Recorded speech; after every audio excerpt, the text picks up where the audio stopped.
Thieves! 7 out of 10 IGN. Ladies and gentlemen, we got an expert review coming from IGN on Ghostwire Tokyo. On the planet, day or Let's night. check it out. I really want to know what rating they will give to this game. Ghostwire Tokyo gives us a radically different window into this iconic urban hub when a supernatural force leaves its streets eerily. It feels like a little bit, I'm getting the cyberpunk kind of vibe. An absolutely incredible recreation of this part of the city nonetheless. By the end, like if you think it's good, dislike if you think it's bad. Astonishingly like the real thing, albeit with more conspicuous shrines, and this dedication to the setting is paired with an equal level of zeal for embracing Japanese folklore and tradition. The catch is that it's let down by bland mission design and one-dimensional combat, making it a lot less fun to actually gives me that play cyberpunk than it is vibe. to enjoy as a virtual tourist. Ghostwire Tokyo 2077. I'm not sure, okay? But thoughts so far: 1, if you think you're gonna cop; 2, if you're not gonna buy. I don't think I'll buy, but I'm intrigued because the game combat seems really unique so far. Akito is the lone corporeal survivor of the mysterious fog that turned Shibuya into a literal ghost town, and was in a bad place even before the spirits hit the fan. His sister in a nearby hospital, he's desperate to discover what's become of her, but now finds himself in an uneasy alliance with KK, a surly spirit out to settle a score with the Hanya mask-wearing madman responsible for the attack. This uneasy alliance, by the way, means literally fighting for control over the one body. I'll play along. Oh damn. Their initial angry clashes soon give way to a shared goal and growing understanding. Please, help Mari. And while I didn't find either character hugely relatable, their family-focused backstories helped ground the Grandiose main plot. Plus, with KK the family along for pictures? the ride, Akito gains a host of Fast supernatural and Furious powers, 12? all the better to deal with the many unsettling visitors lurking on the streets. Yeah, I like the combat. The combat looks very good. Graphically, it's not too bad either, though. It's pretty alright. I think graphics could be a lot more better, but if the story is good, the gameplay mechanics is good, if the progression is good, then that's all you want, so right? Steadily working through new sections of the city to reach and purify each gate. Yeah, the finger gun, bro. See and appreciate the many sides of this game world. It has, I kind of feel like that this is GTA, GTA Tokyo. Is a city of contrasts. Between the glitz of modernity and the quiet reflection of tradition, between the intensity of its concrete jungle and the pockets of greenery that provide an escape, between tourist hotspots and forgotten tenements, and between towering shopping complexes and dingy back alleys packed with tiny bars. These aspects of the city are perfectly captured by Ghostwire's impressively multifaceted world design and incredible attention to detail, making it feel like a truly believable place. Albeit this game is really unique though, but so far I'm not intrigued to buy, if that makes sense. All upon the disturbing side of piles of clothes, trapped spirits, and strange creatures. Yeah. Thoughts, chat? Thoughts? You guys think you're gonna be copping? You're not gonna be copping? And it's perfectly fine if you're gonna or not gonna. With collectibles too. There are spirits to be saved and sent to safety via modified phone booths all over the city. There are Jizzo statues that upgrade your elemental ammo capacity. All right. Unique items that can be traded in for rewards. Wonder what this is. And the entire city also plays host to a tanuki hunt. So yeah, we're gonna be having a lot of pickables. Sources of cash, consumables, cash. Let's hope that's not part of microtransactions like GT7. Yeah, all the credits and stuff, you know what I mean? Vision lets you send out a pulse which highlights anything of interest nearby. So finding collectibles never comes down to a pixel hunt. The many yokai in the city, meanwhile, whether cats to buy from or tengu that can be used to reach the rooftops, are all marked. Yo, you can buy cats? My god, let's hope that... A big part of Ghostwire's appeal for me is how rooted it is in Japanese culture and mythology. These elements sometimes feel like a crutch. Damn, homies, a homie throwing like gang signs like that? Yokai hunts, for instance, rely on the otherness of the entities, along with some light cultural insight, to make up for their lack of actual challenge. Sure, it's an anthropomorphic umbrella, but I'm not actually doing anything interesting. Yeah, he's throwing gang signs. Similarly, it's the Japanese window dressing that makes many of the best side quests memorable. The trip into a neighborhood Sento bathhouse, a mural of Mount Fuji painted on the wall, and then carried over into the combat area. Or yeah, they got the Mount Fuji cherry trees that you bring back into radiant pink blossom. Not bad, not bad. Wow, I'm kind of, where's that? feel like busy work. I'm kind of shaking. I'm kind shaking. of shaking. For a spectre that's on the crapper,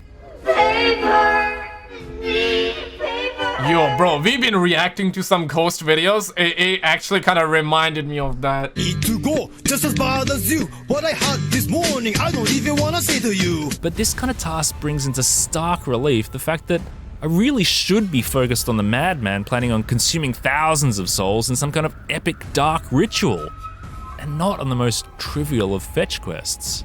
You've wiped enough. You know what? I can appreciate the uniqueness of this All game, these small stories but I'm probably not the target audience, if that makes sense. comically But there are a pitch-shifting lot of voices. aspects that I like, didn't have no- but I don't know what it is so far. I'm not really sold, right? I don't have the hardly urge a to go out and buy the storytelling game, if that makes sense. I'm not like the homie Mr. Dalek that's kind of like shaking right now. themselves. Are you shaking? Let me know. Fire Nation. Yeah, I want to know if anybody's shaking right now. Combat seems very good so Combat, far, though. however, that fuels most of Ghostwire's gameplay, and its system of elemental attacks offers a pretty Yeah. fresh take on first-person ranged combat. It just doesn't Yo, homie go coming in with far like that, enough like to the develop umbrella, it like into that, bro, something like special. that, like that, like that. Love the hand movements and the way you expose then rip out each enemy's core. It feels great to execute. Yo, why the umbrella? Why the umbrella, man?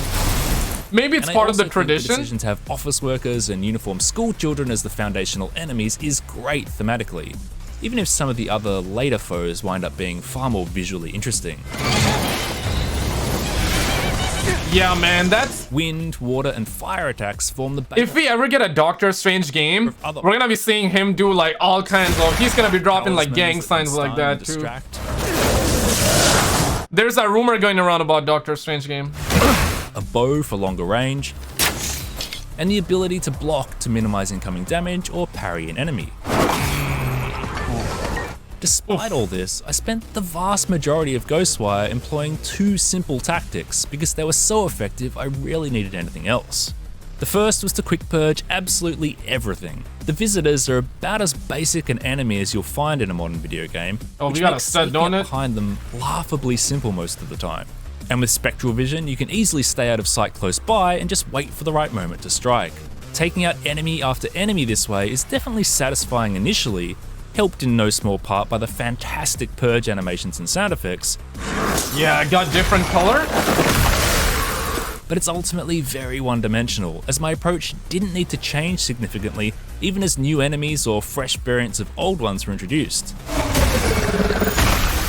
Okay, okay, All but a okay, couple of the okay. most powerful overworld enemies can be insta-killed.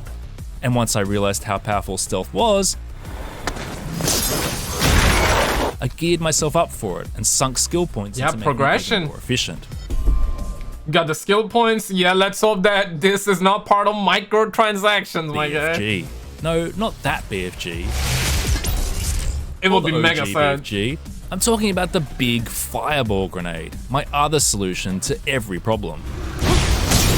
Thanks to the rudimentary enemy AI, I could just back up while charging it, and all the visitors would basically line up to be dealt with. Like stealth kills, this one tactic of creating space and then shooting your biggest gun can be applied to almost every situation, regardless of the enemy makeup, resulting in another one-dimensional, one-size-fits-all combat strategy. How you feel about it so far? You like it? You don't like it? In your mind during story missions, it's a shame Ghostwire doesn't do more of that during its moment-to-moment gameplay in the overworld.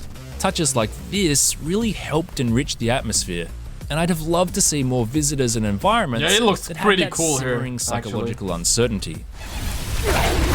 Yeah, the And as colors, for the main- the gang signs, pretty At good. its heart, this is a game about the growing openness between Akito and KK, and in turn, their quests to be at peace with the lives they've lived. Neither of us has much choice. The importance of family is a recurring theme in both the heroes' stories and the villains, and while I appreciate many aspects of it, the resolution of Akito's inner turmoil in particular missed the mark for me somewhat. You don't get it! Similarly, the villain's messianic zeal don't and get theatrical it! grand plan means he's You don't get it! cartoonish big bad, so ultimately boiled down to being just another obstacle to overcome instead of a truly memorable character. Now stand aside. Not bad, not bad. That's how the kids nowadays say, like, oh snap, verdict coming up, verdict coming up. Or so hours with Ghostwire. I want to know the rating. I want to know the rating they would give. It's so immersive. The attention to detail in the city itself is hugely impressive, whether it's looking to recreate the surroundings of the best-known crossing in the world, or bringing life to a dank back alley. This is an environment I loved being in, and all the more so because of the many touchstones to iconic elements of Japanese culture and mythology. Yep. Now, it actually looks pretty good, though. In particular, its one-dimensional combat and uninteresting mission design weren't such a disappointment. Ghostwire Tokyo could have truly captivated me. As it stands, the merely adequate stealth and action do nothing to add to the fantastic setting. Seven out of 10 IGN. Time out. My guess, 7 out of 10. Honestly, that's a good rating. I think that's a decent rating. But when IGN gives it 7 out of 10, that's when I'm a little bit nervous. Okay, I'll tell you that. But click on this video on the screen, and I will see you right there. Just click it, man. You're gonna